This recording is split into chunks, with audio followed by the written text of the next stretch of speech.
Jam lidhur drejt për drejt me Dorian Telitin. Zoti Teliti, përshëndetje, faleminderit për kohën tuaj. Faleminderit për ftesën, kënaqësi.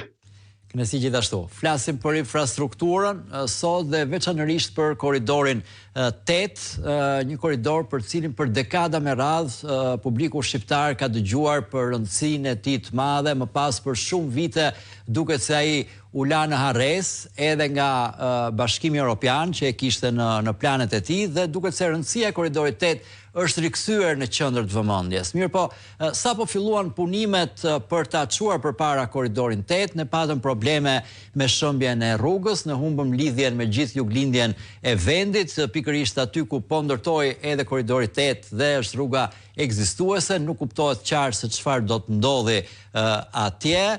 Dhe përveç kësaj, tani duket se po vihet në diskutim edhe pika kryesore e korridorit 8, që është porti i Durrësit apo Porto Romano, sepse ai është një korridor që bëhet pikërisht për të dalë në Durrës nga lindja e kontinentit. Tashmë ne kemi dy momente diskutimit. Para është ajo se çfarë po ndos me rrugën, për kryeministrin Rama gjithçka është faji i shiut dhe çdo gjë tjetër është ligësi ose budallallëk të thuhet. Unë vetëm sot kam lexuar të paktën 2 artikuj të cilat tregonin se si është çështje e gjithanshme, është çështje gryerjes së lumit, është çështje mënyrës se si jepen tenderat, se si bëhet supervizimi, se si ndahen rrugët në lote dhe pastaj jo çdo lot është njësoj me cilësi me lotin tjetër e kështu me radhë. Dhe kemi natyrisht pastaj atë email të Dhomës Amerikane të Tregtisë, e cila thotë që për portin Porto Romanon duhet të ndalet qeveria shqiptare dhe ta mendoj çështjen pak më thellë, sepse duhet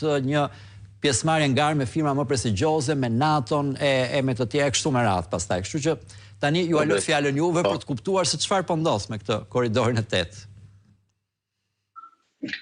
Së pari do të them faktin që korridori 8 është projekt shumë i rëndësishëm, jo thjesht për Shqipërinë, natyrisht, por për gjithë zhvillimin e rajonit, për gjithë Ballkanin Perëndimor, i cili pastaj do të përkthehet edhe në një zhvillim vajtëardhje, po themi, prapë përfitime të dy fishta, edhe për gjithë Europën, e cila edhe aty ku duhet të integrohemi në fund ditës, i cili është objektivi madhor i politikës shqiptare, e majt apo e djathtë qoftë ajo. Aty ku ndahemi ne është mënyra se si po shkohet drejt Bashkimit Evropian. Qendra e djathtë dëshiron që të shkojmë atje me merit. Kemi pasaj të majtën pushtet, e cila për 13 vitesh vetëm për merit nuk flet, dhe që meritën e ka futur një sirtar dhe tashmë punon thjesht me atë që del përpara interesit më të madh të mundshëm financiar. Si përkthehet kjo gjë? Përkthehet atë që kemi parë gjatë javëve të fundit, që korridori 8, ky projekt madhor për Shqipërinë, për Ballkanin Perëndimor dhe për Europën, po bie, po shkërmoqet se po bie shi. Çdo thot po bie shi. Ne kemi struktura shtetërore, të cilat masin janë përgjegjëse për sa i përket edhe temën motit, dhe raportojnë dhe nuk kanë raportuar gjatë javëve të fundit një shi ndryshe nga herët e tjera, sasi shiu të ndryshme nga herët e tjera, po ato normale, të cilat janë të stinës normale, të stinës e dimrit. Po pse nuk bie rrugët e tjera, po bie pikërisht rrugët të cilat janë ndërtuar gjatë viteve të fundit? Si është e mundur që shiu pas ka dëmtuar vetëm ato rrugë të ndërtuara gjatë këtyre 13 viteve, pa asnjë rrugë të ndërtuar nga Zogu, nga Enver Hoxha, nga Sali Berisha, apo dhe ato qeveri të majta që kanë qenë përpara të Fatos Nanos, të Ilir Metës dhe të Pandeli Majkos. Si është e mundur që u prek kanë vetëm rrugët e ndërtuara gjatë këtyre 13 viteve të fundit, të cilat siç e tha dhe ju mirë pak më përpara, janë rrugë të cilat në distancë të tyre janë coptuar projektet për t'i dhënë tendera sa më shumë miqve dhe shokëve, për t'i kënaqur të tërë ndërtuesit obortar, që secili prej tyre të merrte nga një llokëm, dhe tashmë është parë dhe rezultati që cilësia punimeve është skandaloze, sa mjaftohet të bjerë shi normal, sepse ka qenë shi normal, nuk e qenë në gjendje të jashtëzakonshme. Nëse kryeministri mendon që ato që kanë shira të jashtë normale të shpallin gjë të jashtëzakonshme, sa ato shira nuk bie vetëm në rrugë, po bie edhe jashtë rrugës aty ku janë banesat e njerëzve, aty ku janë bizneset e njerëzve. Dhe nëse qen kanë hipotetikisht shira kaq të rëmbyshëm, do të kishte dhënë dëmtime edhe të shtëpitë e njerëzve, po nuk ka rrshqitje shpesh. Do të kishte dhënë dëmtime edhe tek magazinat që janë vërdall anash rrugës. Do të thonë edhe të ndërtimet e biznesat të mëdha, patjetër dëmtime nuk ka.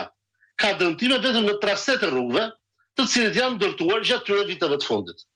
E thënë ndryshe, nuk mundet që objektet të cilat janë ngjitur me njëra tjetrën, njëra të dëmtohet dhe tjetra jo. O dëmtohen të tëra në masa të ndryshme, ose nuk dëmtohet asnjëra. Fakti që kemi dëmtime masive në projektet e rrugëve, por nuk kemi asnjë dëmtim në ato projekte që janë gjithë rrugëve, kjo tregon që justifikimi i shiut absolutisht që nuk qëndron, dhe është thjesht faj i cilësisë së punimeve të dobta, të cilat janë kryer në këto projekte. Dua të sjell vëmendjen tuaj, e mbani më para disa muajsh, doli supervizori grek i tunelit të Llogaras. Edhe tha, o zotrita, nuk është vrim ajo atje. Po. Vendosni hekur në tunel, se nuk është vrim. Dhe ishte shëmbëltyra se si po kryeshin punimet. E njëra punimet, janë si punime të ngjashme, me sa duhet janë kryer edhe këto projekte të tjera të cilat urrëzuan brenda disa ditëve nga shirat. Po mirë, si është e mundur na bie në verilindje të Shqipërisë ka rrugën e Arbrit. Bie tuneli 3 herë. Bllokohet rruga e Buqisës. Te bllokohet rruga Shuka Shaflloça. Te bllokohet rruga e Librazhdit. Te bllokohet rruga që shkon e Bregut të Lumit. Po. Rruga e cila lidh pas le të themi që lidh Himaren me zonën e Dorës. Pra rruga e Kuçit po drejt. Pra si është mundur që na bika gjithë këto rrugë, në momentin që bika pak shi normal, cili do bie dhe vitin ardhshëm, do bie do shata ditët në vijim. Çfarë do të presim nga deklarata e qeveritarëve apo dhe kryeqeveritarit? Që po bika po ai shi do na binde rrugët e tjera të Shqipërisë. Shiu ka rënë, bie dhe do bie gjithmonë. Shqyrëzo do kemi në situatë katastrofe për gjendje të jashtëzakonshme. Në gjendje normale të shkërmoqë rrugët, ka vetëm një përgjigje: abuzim me punime në projekt.